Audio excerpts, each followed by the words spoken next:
북한 군인들이 러시아를 떠나 북한으로 돌아가고 있습니다. 김정은은 자신이 국민들에게 영웅이라고 믿게 만들고 싶어도 합니다. 그래서 북한 관영 매체는 이 군인들이 전선에서 돌아왔을 때 훈훈한 환영식을 방송했습니다.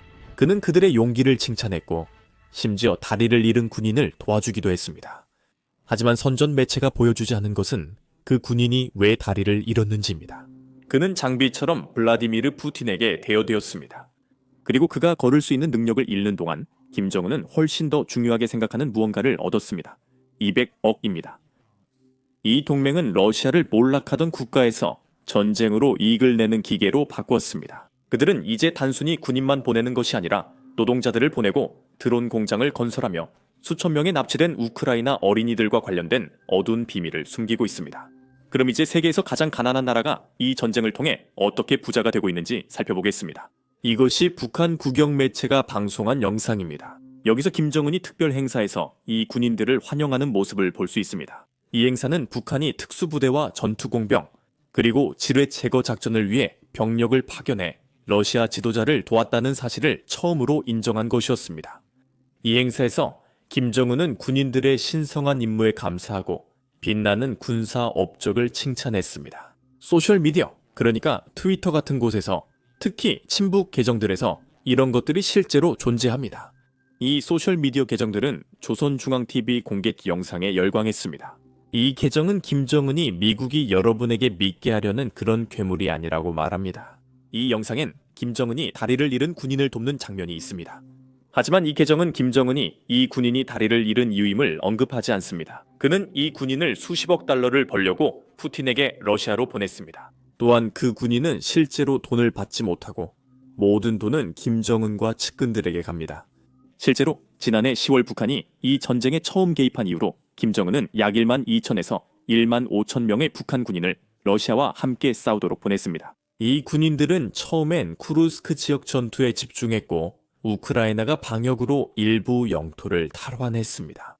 이제 우리는 이 군인들이 우크라이나 최전선에서 싸우는 모습을 직접 보고 있습니다. 즉 북한 군인들이 우크라이나 영토에 들어와 우크라이나와 싸우고 있다는 뜻입니다. 그들은 유럽 전쟁에 참여 중입니다. 우크라이나는 그런 행동을 한 적이 없으며 공식적으로 우크라이나를 위해 싸우는 외국 군인은 없습니다. 이 소식은 우크라이나 참모총장이 방금 공개했으며 영상 등 모든 증거를 제공했습니다. 북한군이 수미 전선에서 러시아군을 돕고 있습니다. 북한의 드론 조종사들이 러시아 내부에서 우크라이나 진지에 대한 정찰과 사격 조정을 하고 있습니다. 우크라이나군은 로켓포 공격 중 러시아군과 북한군의 무선 통신을 도청했다고 밝혔습니다. 모스크바는 수미에서 큰 피해와 실패한 공세를 겪은 후 북한의 지원을 요청했습니다. 이제 북한의 관점, 아니면 김정은의 관점에서 보면 인명 피해가 얼마나 크든 그에게는 중요하지 않습니다. 러시아가 패배하지 않도록 하기 위해서입니다. 왜냐하면 북한은 이 관계를 통해 너무 많은 이득을 얻고 있기 때문입니다. 그들에게는 말이죠. 러시아를 포기하라는 건데 제너럴 제킨 장군이 이 모든 것을 설명하는 걸 한번 들어보시죠. 중국이 러시아를 지원하고 있고 이란과 북한도 마찬가지입니다. 그리고 그들은 그 거래를 보고 있습니다.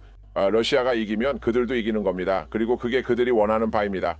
그것이 미국과 유럽 모두를 약화시키고 동맹 및 파트너 지원에도 실패했기 때문입니다. 이제 지난 1년 동안 북한에게 어떤 변화가 있었는지 살펴보겠습니다. 이 전쟁에 개입하기 전까지만 해도 북한은 말 그대로 죽어가고 있었고 고립되어 있었습니다. 북한의 최고 동맹국은 중국이었으나 지금 러시아와의 관계와는 비교할 수 없었습니다. 이제 북한은 새로운 카드를 쥐었습니다. 북한은 러시아와 중국을 서로 견제하게 하면서 자신들에게 가장 유리한 결과를 얻어낼 수 있습니다. 역사를 더 잘 아는 분들은 이미 이 사실을 아실 겁니다. 북한은 냉전 시기에도 똑같이 중국과 러시아를 서로 견제하게 하면서 자신들이 원하는 것을 얻어내고 있었습니다. 이제 그들은 다시 같은 능력을 얻고 있는 것 같습니다. 모두 푸틴이 감당할 수 없는 침공 덕분이죠. 그리고 이 전쟁 이전, 북한이 이 전쟁에 개입하기 전에는 그 나라는 국제적으로 고립된 상태였습니다. 이제 그들은 러시아와 경제적 파트너십을 맺었고 오랜 기간 동안 지속되는 군사 협력도 하고 있습니다. 게다가 그들은 현대전도 배우고 있습니다. 최전선에서 돌아오는 군인들은 21세기 전쟁이 어떤 모습인지, 특히 요즘 시대가 어떤지 직접 보고 왔습니다. 이 군인들은 김정은에게 소중한 자산이 될 것입니다. 그의 군대는 1950년대 이후 전쟁을 한 적이 없습니다. 이 모든 이득에도 불구하고 북한은 이제 드론 공장 노동자도 러시아에 보내고 있습니다. 이는 북한이 장기간 이익을 얻을 수 있는 일입니다. 이에 대한 보도가 있습니다. 러시아는 자국 내 CHD 드론 생산을 늘리기 위해 12,000명의 북한 노동자를 들여올 예정입니다. 이 노동자들은 타타르스탄의 알라부가 경제특구로 갈 것으로 예상됩니다. 이곳은 러시아가 보유한 산업지구와 같은 곳으로 러시아 군사 복합체에서 매우 중요한 부분이 되었습니다. 이제 푸틴이 자랑하는 것에 대해 말하겠습니다. 러시아는 실업률이 매우 낮다고 합니다. 사실 러시아 역사상 가장 낮은 실업률입니다. 하지만 그 수치의 문제는 푸틴이 모든 맥락을 생략한다는 점입니다. 러시아의 실업률이 낮은 이유는 경제가 잘 돌아서가 아니라 사람들이 죽거나 나라를 떠나서입니다.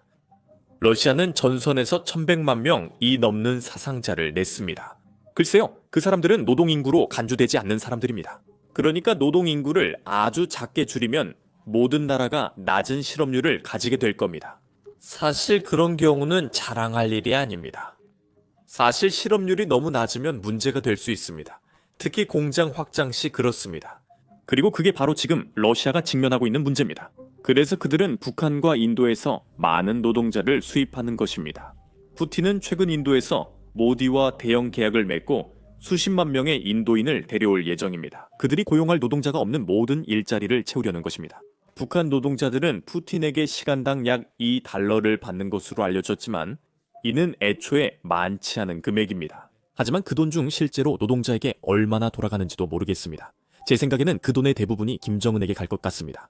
왜냐하면 김정은에게는 러시아와의 이 모든 거래, 이 모든 협력이나 동맹, 뭐라고 부르든 간에 엄청나게 큰 이익이 되었기 때문입니다.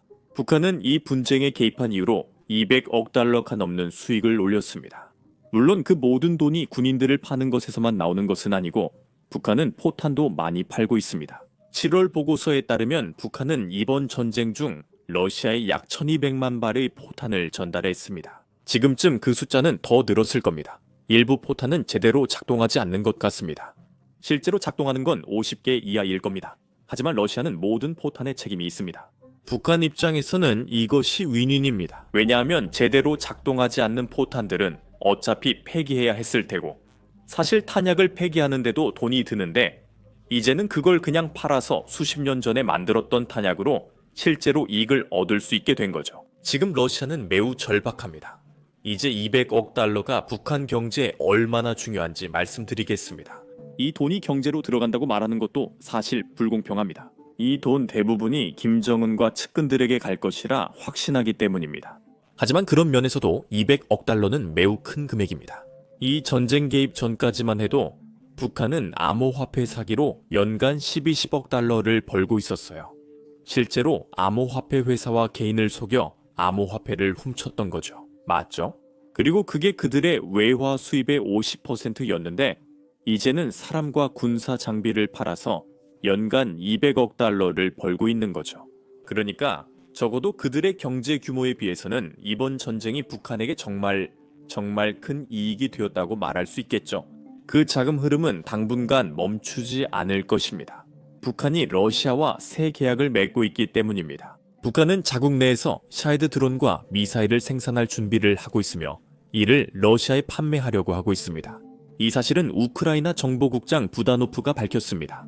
그는 이미 합의가 이루어졌으며 이 합의의 목적은 기본적으로 북한 내 생산 능력을 증대하는 것이라고 말했습니다. 그래서 이건 제가 이전에는 몰랐던 사실입니다. 저는 이 영상을 조사했습니다. 북한에는 이미 미국의 리퍼 드론을 모방해서 만드는 드론 공장이 몇 군데 있습니다. 이제 많은 공장이 확장되거나 재정비될 예정입니다. 러시아가 출한 드론을 생산하는데 사실상 샤헤드 드론을 러시아식으로 이름만 바꾼 것입니다. 이것만이 러시아와 북한의 유일한 협력은 아닙니다. 이 동맹에는 최근 미국 상원에서 밝혀진 어두운 면도 있습니다. 많은 분들이 이미 아실 거라 생각합니다. 러시아는 점령지에서 약 19,000만 명의 우크라이나 어린이를 납치했습니다.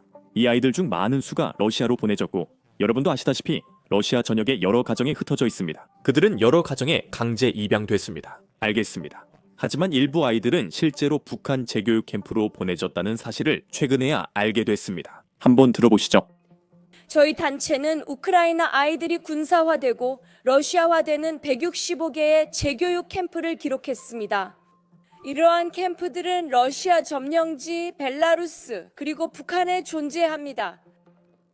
이 사진에서는 점령된 도네츠크 지역의 12살 미샤를 볼 수 있고 이 사진에서는 점령된 심페로폴의 16살 리사를 볼 수 있습니다. 그들은 집에서 9,000km 떨어진 북한의 송도원 캠프로 보내졌습니다. 이 캠프에서 아이들은 일본 군대를 파괴하는 법을 배웠고 1968년에 미국 푸에블로 함을 공격해 9명의 미군을 사살하거나 부상 입힌 한국 참전 용사들을 만났습니다. 러시피케이션과 군사화는 아이들의 트라우마와 존엄성 침해를 초래합니다. 이제 이것은 푸틴이 우크라이나 아이들에게 저지른 수많은 범죄 중 또 하나에 불과합니다. 많은 사람들이 푸틴이 우크라이나 아이들을 납치한 혐의로 자신에게 체포영장이 발부된 사실을 잊고 있습니다. 그는 우크라이나 아파트에 미사일을 쏜 것 때문에 지명수배된 것이 아닙니다. 그는 전선의 전쟁 범죄가 아니라 우크라이나 아이들을 대상으로 한 반인륜적 범죄로 특별히 지명수배된 것입니다. 그런 일은 계속되고 있습니다. 러시아는 우크라이나 학교와 유치원을 계속 폭격해 우크라이나 아이들이 교육을 받지 못하게 하고 있습니다. 크리스마스를 맞아 우리는 유나이티드 24와 협력해 우크라이나 아이들의 학습 환경을 지키기 위한 작은 방법을 찾으려 했습니다. 이를 위해 우리는 자체 모금 캠페인을 시작했으며 설명란의 링크를 통해 기부하시거나 화면에 보이는 QR코드를 스캔하여 여러분도 참여하실 수 있습니다. 이번 모금 기금은 우크라이나 아이들의 안전하고 쾌적한 학습 환경 조성에 사용됩니다. 이는 현대식 방공호, 발정이, 그리고 교육 과정을 계속 이어가기 위해 필요한 모든 것들을 의미합니다. 관심이 있으시다면 아래 링크나 화면에 보이는 QR코드를 통해 지금 바로 기부하실 수 있습니다. 여러분의 모든 기부는 우크라이나의 미래를 위한 조달과 복구에 사용된다는 점을 기억해 주세요. 기부의 크기와 상관없이 모든 기부는 소중합니다. 기부가 어려워도 괜찮습니다. 아래에 있는 좋아요와 구독 버튼을 눌러주세요. 그러면 유튜브가 이 영상을 더 많은 사람들에게 보여주게 되고 그렇게 해서 더 많은 기부를 받을 수 있습니다. 오늘 준비한 내용은 여기까지입니다. 저는 샘이고 다음 영상에서 뵙겠습니다.